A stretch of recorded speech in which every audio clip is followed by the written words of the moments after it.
Well, where do I start? About 3 years ago, first let me tell you, I was going to do a video, this video that I'm going to do now, I was going to do in my shop. But I'm just not going to go to my shop until I get my little friend here removed from my Howard Johnson. Because I'm just not going to run the risk of hooking that hose, this hose, and you know where it goes. Hooking that hose on something and yanking it out, or puncturing the bag. And then there's this little bag. Got a lot of things to be worried about not puncturing down there. I expected to get this hose out Monday when I went to the doctor that did my surgery, but he said he wanted to leave it in 3 more freaking weeks. Because I understand, I'm just disappointed. I could resume life and just be careful of this, but I can't do both. I can't do anything in my shop and protect both of these things, you know what I mean? So, I'm doing the video here. And the reason is, I had a hole in my bladder, and I'll get to that he had to fix, repair, patch, whatever. And he wants to be absolutely certain that it's healed up before he removes this, and I go to peeing on my own. So I'm going to start about 3 years ago is when I first started getting sick with absolutely no explanation. I would get fevers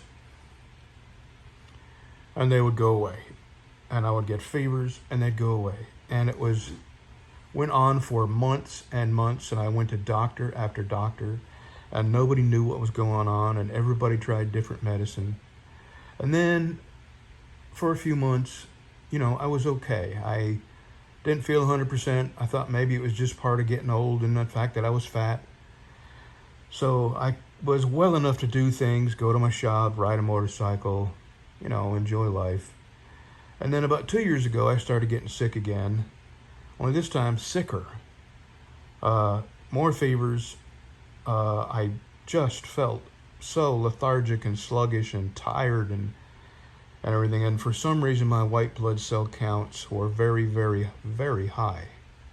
And when your white blood cell counts are that high, it's indicative of your body fighting an infection. So, they give me medicine to bring my inexplicable infection down. Nobody knows where it's coming from or where it's at or why I have it. And it works, and I go through this for 2 years, and probably altogether about 8 colonoscopies, until finally they diagnosed me with a diverticulitis in an area that most people don't usually get it. And I get sicker and sicker and sicker until I just can't take it anymore. So that's what made me just go to the hospital. And they ended up removing around 10 inches of my colon, which is what this is. This is a colostomy bag, and basically I'm pooping in this bag here until the rest of my colon heals up. If it ever heals up, I don't know. This may be lifelong. I'll know in about 6 months. So that's where I'm at. And I did want to talk a little bit about the hospital and, kind of the things I went through and thought of and felt and all that. And I was very, very scared. I had been praying. My wife had been praying. People who knew what I was going through had been praying. And at some point, I stopped praying for healing because I was so sick. And I started praying for God to come take me. So 4 days in the hospital, they decided they're going to go ahead and operate. And they did. And it was 4 days of fear and stress and anxiety. And then when I come out, oh my God, the pain. I can't describe the pain. For 4 days, It was just excruciating 24/7, every minute, painful. And even they were giving me morphine, and it did nothing for the pain.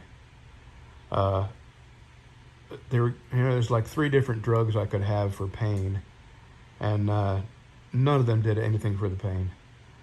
But 4 days later, they come and they got me up, and they made me walk. I walked about 60 feet. And that afternoon, they made me walk a little more. I walked about 100 feet. And the next day, they came, made me walk some more. And I walked, probably about 140 feet. And, every day it got a little better, and the pain subsided, and it was bearable.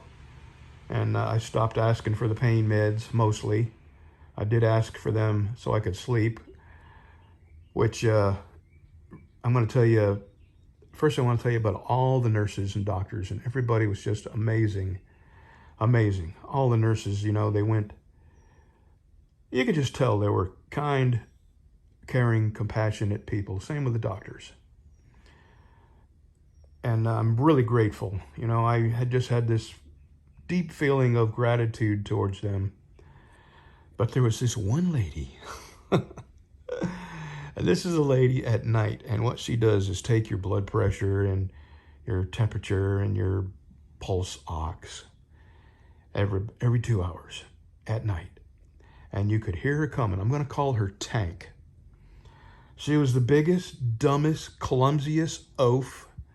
And you could hear her dragging this, it's a wheeled machine with a blood pressure machine on it and a temperature taking thing and, pulse ox. And you could hear her coming. Boom, boom, boom, boom. Just a big old gal with heavy footsteps.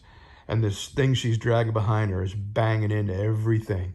And then, boom, that's your door slamming open. And then, boom, on come all the lights in your pitch black room. And then she comes over and she drags that thing behind her, and it bangs into the dresser and bangs into the door frame and it bangs into the bed. And she grabs your arm and throws that blood pressure cuff on you. And next thing you know, you feel like you're a roped calf. And jam that thermometer as far down in you as it will go.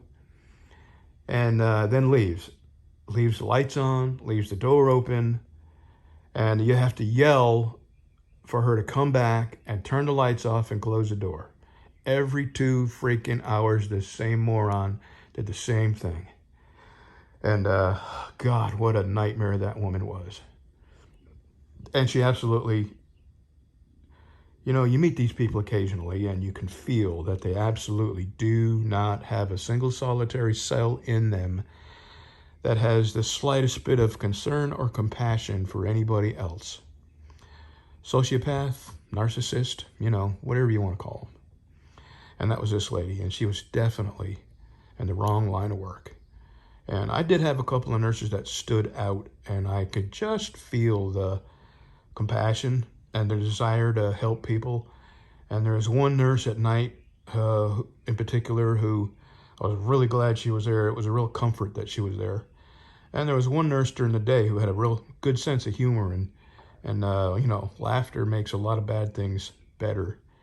But by and large, my experience was, I guess the bottom line is I feel better now than I felt in a very, very long time. I was sick for years, a couple of years at least. And I feel better now. I still have some pain getting up and down because all them poke holes they put in me.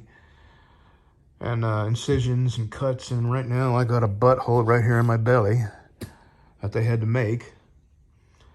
And that's a little painful, especially when you get up and down. Your muscles are pulling against it and stuff like that. And then I got this other hose that's not comfortable in the slightest. So that's where I'm at now. I don't plan on doing anything of any import until I get this hose out of me. I can guard one bag, but I can't keep both from coming into any danger or bumping into something sharp or even getting dirty down there, in my shop. So I'm just gonna enjoy my recliner for the next 2.5 weeks until I get this hose out, and then try and resume life after that. I just want to say thank you to everybody for your prayers. It is good to be home, and I do not know what I would do without my wife, I'm telling you. We'll see you. Okay, I just came from my very first checkup after my surgery, and I was 100% convinced they were going to take my little friend out, and you all know where that goes. But now they're telling me it's going to be another 3 freaking weeks before I can get this removed, because I had a hole in my bladder that they had to sew up, and they want to make absolutely certain that it's healed. And anyway, this thing here is 10 times worse than this thing here. I'm going to try to make it another 3 weeks.